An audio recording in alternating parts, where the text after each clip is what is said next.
I've been dating my girlfriend for 3 years now. I'll nickname her Nikki. It started innocently enough that I commented on one of her Instagram stories and we started chatting from there. Eventually I got her number and then Snapchat, and after a week we met in person. We started hanging out right after the holidays in January, and the thought of Valentine's Day was already coming up. It was nice having started talking to a girl around that time so that I wouldn't feel the dread of being alone on that annoying holiday. But as Valentine's Day approached and Nikki and I were a few dates in, she confided in me about a stalker situation she'd been dealing with. The man's name is Ben, and he's a guy a few years older than Nikki who happened to go to the same commuter college as her, met her in class for a group project, and followed her around campus a few times. She never involved police or anything, shockingly. Hearing that this guy found out where she lived, sent her a bunch of creepy texts which she ignored. She said she never blocked the number because she wanted to see how far he would go without getting the hints. When I gauged why she was choosing now to bring this to my attention, she said because he started reaching out to her again, specifically for Valentine's Day. As you can see here, he started ramping up the texting again as Valentine's Day approached. She continued to just ignore it and let the texts pile up, but he brought it to the next level when he left a box of Russell Stover chocolates on her doorstep. She knew it was from him because he texted her, "I hope you like the gift I left you." This was when she decided to put an end to it, and replied to him a long message which I won't share for her privacy, but in short, she said he needs help, and that she's seeing someone now, so to leave her alone. There are a number of ways to get someone's address this day and age, but she was scared that he got it by following her home one day. I did my best to make sure that she knew I wouldn't let him do anything to her. Well, fast forward maybe a few days, and Nikki sent me a concerning screenshot. It was a screenshot of some text from a fake number, asking if the guy she was seeing was me. Me as in, he wrote my name. Now I felt involved, and that made me feel moderately uncomfortable. To this point, all I've heard of this guy was that he was a very creepy and overly persistent texter, and potentially followed the girl I'm seeing home to her house. And now he's texting her on fake numbers bringing up my name. It was reaching the point where Nikki was close to calling the police if this didn't stop. I told her I'd go to the police station with her if he reached out one more time. Fast forward to Valentine's Day. It was on a Friday this year. Nikki and I went out to eat at a nice restaurant that sat on the water. We were at an outside table because the weather was nice. As we ate, we both took notice to a guy sitting on a bench outside of the dining area by the parking lot with a hat conspicuously pulled down his face as if he were hiding. Nikki made a joke, "What if that's Ben?"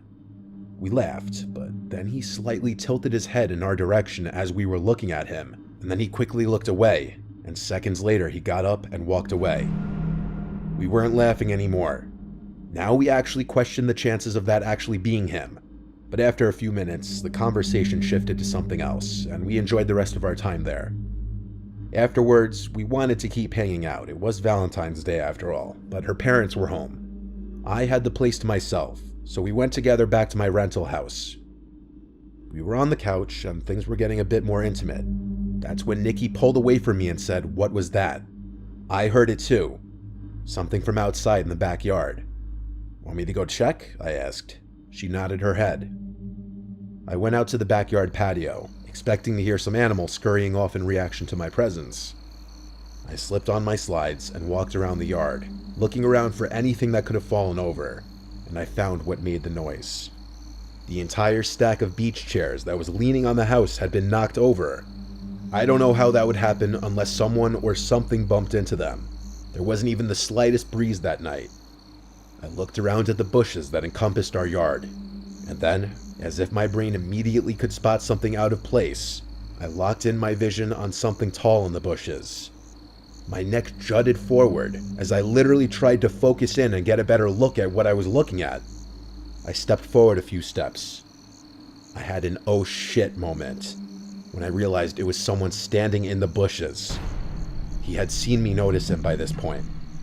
I said, "Who is that?"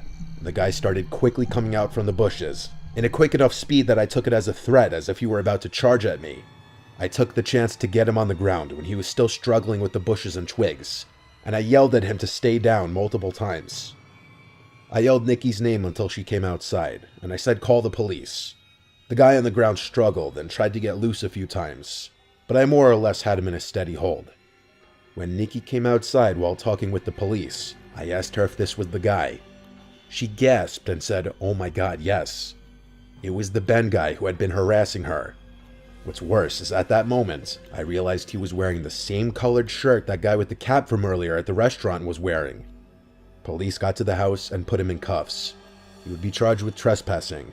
And taking advantage of the moment, Nikki showed the officers all of the harassing and obsessive messages she'd been receiving from him. Since he was already being arrested, Nikki pressed charges for stalking and harassment, which the guy ultimately ended up paying a fine for and getting a misdemeanor. Nikki got an order of protection against him, and now if he ever contacts her again, he'll be arrested again. Ben was the ultimate creep. Thank God he's at least halfway smart enough to not have contacted her again, though.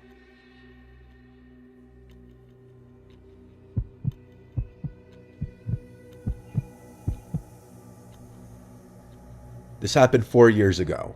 Valentine's Day was coming up. My boyfriend and I had planned a cute dinner like what most couples do. As we were walking into the restaurant, there's this couple outside weirdly staring at my boyfriend and I. I slightly shove my boyfriend's arm as we get inside, and he gives out his name to be put in the wait line. The host said it would be a 45-minute wait, and she said she would text us when our table was ready. My boyfriend said let's go to the mini golf across the street, so we're walking back to his car. The lady from the couple stood up and held up her hand, introducing herself as Mrs. Gretty. I found it really weird and looked at my boyfriend. The lady still had her hand out. I wasn't trying to be rude, I gave her a shake. The lady went on to explain that her and her husband think we're a great-looking couple, and they're photographers and think we would make great photos, and to follow them to the studio, as she believes the wait time will be long. She goes on to say that she has no card on her, but their place was a 5-minute drive away and they could take us there as well. Red flags are going off, and my boyfriend politely declines and lets her know we have things to do. The look was still one of the most haunting looks ever, as she smiled and sat down next to the husband. As we get in the car, I tell my boyfriend how creepy that interaction was, and how the husband didn't even say a word. As we enter the mini golf place, we were pretty surprised to find it empty. We laughed the situation off, but in reality, I'm still creeped out. As this place is not really huge, you can see the front door on all the levels. So as we're on our 5th round, I hear the entrance bell ring. I turn to look, and my heart sinks. It's the same lady with her husband. She seems to look around, and then as we make eye contact, she gives me the creepiest smile. I let my boyfriend know, and he turns to look as they're getting their things. I tell my boyfriend I'm uncomfortable and we should just go wait in the car, as 15 minutes have passed already, so it wouldn't be much longer. He agrees, and we turn around, and they're right behind us, giving us the widest smiles. "Crazy how we both came to this spot," said Mrs. Gretty. This time the husband says, "We should face each other, Gretty versus Rod." My boyfriend's heart sank in that moment, as his last name is Rods. We politely declined, not wanting to know how they knew that information, and we said we have to go. Both of their smiles faded as we rushed out of there. I told my boyfriend we should just call it a night and go back to his place since it was closer than mine. Plus, my parents wouldn't be home until Sunday morning.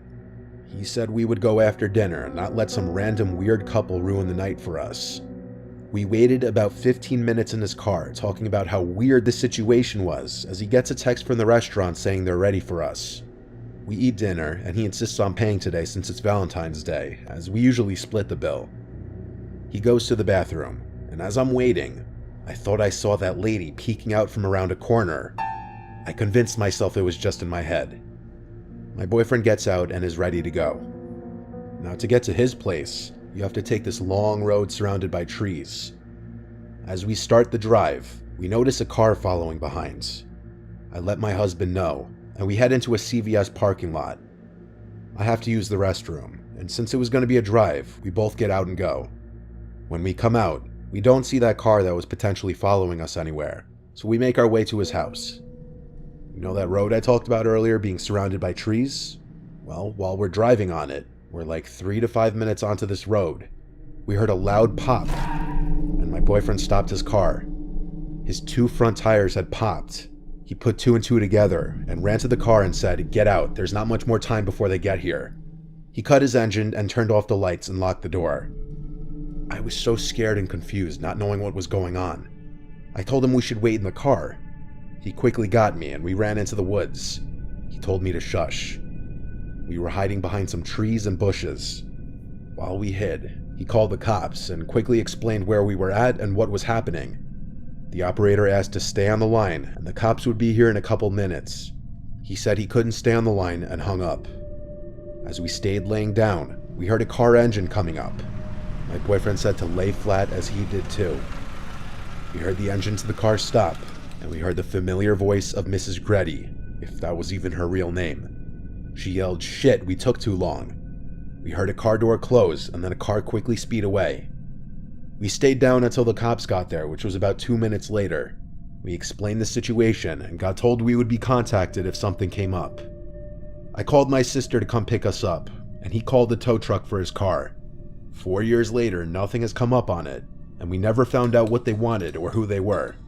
We're now married with a crazy story to tell our kids.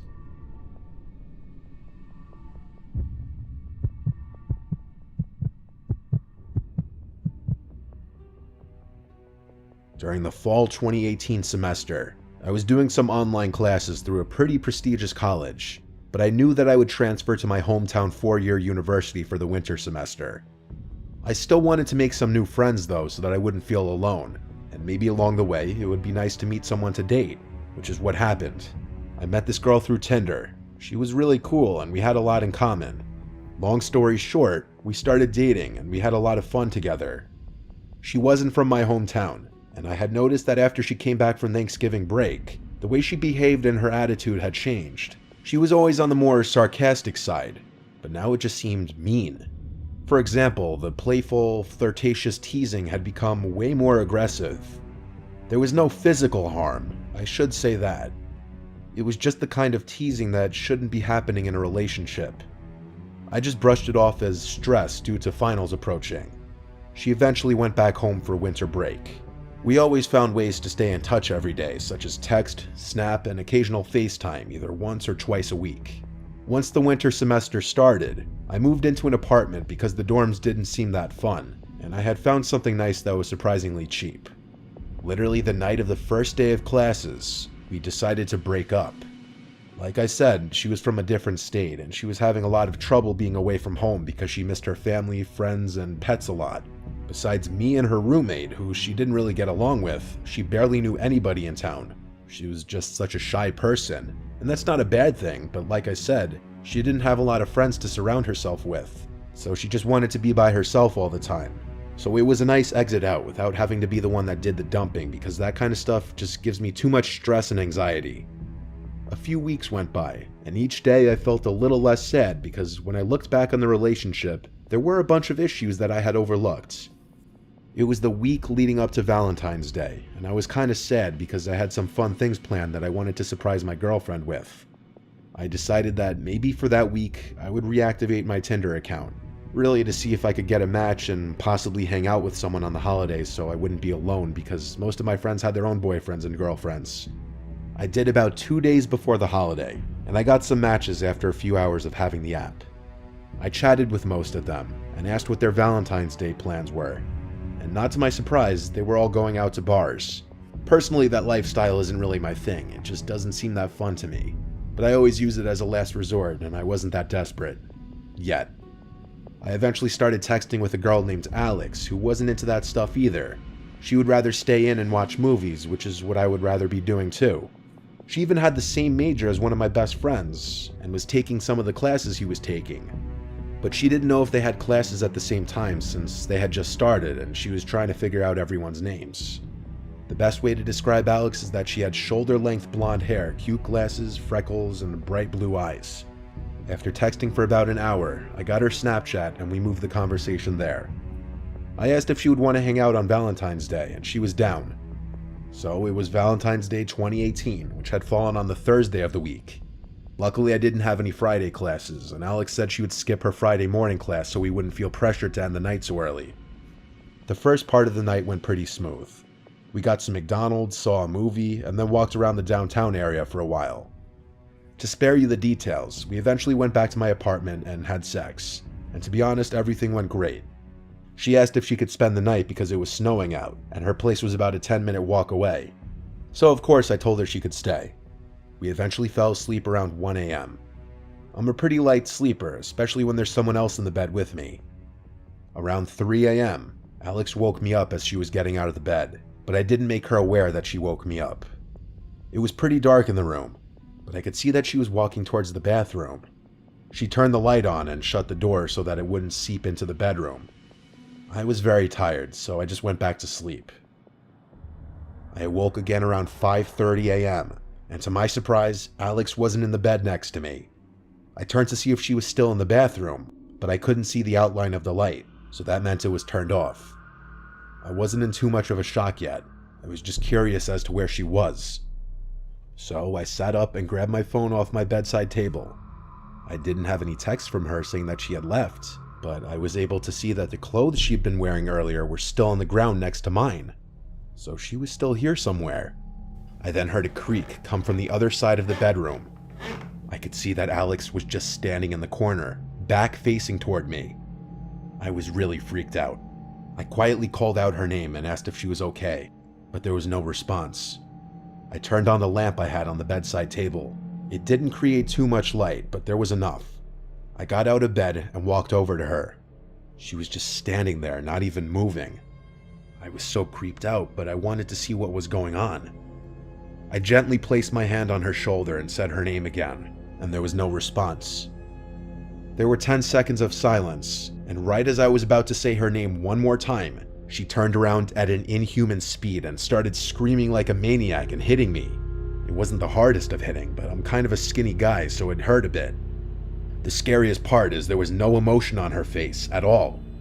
I backed up and fell over onto my bed, and she followed me, still screaming and hitting me. After about 30 seconds of this happening, she ran over to her clothes, grabbed them, and ran out of my apartment. I got off the bed and ran to my front door, which was left wide open, and she was gone. I shut it and locked it. I then noticed there was a horrible smell coming from the bathroom. The door was shut, and when I opened it, the horrible stench came out. I turned on the light and found the room in a mess. The shower curtain was ripped off, my medicine bag had been thrown on the ground, and my floor was wet. The worst part was that she defecated and smeared it on the mirror. I called the police immediately, and they sent an officer to my place. They asked if they could see her Tinder and Snapchat profile, but of course, both had been deleted. I only had one picture of her that she sent on Snapchat, and I had screenshotted it because it was a cute looking picture, but she was using a Snapchat filter in the picture. Sadly, there was not really much police could do except take a report and keep an eye open for her in the area. They advised me to have a friend sleep over later that night in case she would try to break in, which is what I did. I called one of my best friends, Rob. He was the one who had the same major as Alex. He came over later that night and I told him the whole story. One of the classes she said she was taking, that my friend was also taking as well, was a pretty small class that only met twice a week. I showed Rob the picture I had, and when I asked Rob if he knew her, he said he had never seen her in class. Rob and I watched a movie and fell asleep around 12 a.m. I awoke around 3 a.m. to find someone trying to open the front door from the other side. After letting it happen for about a minute, it then stopped. I walked over and looked out the peephole, but nobody was there.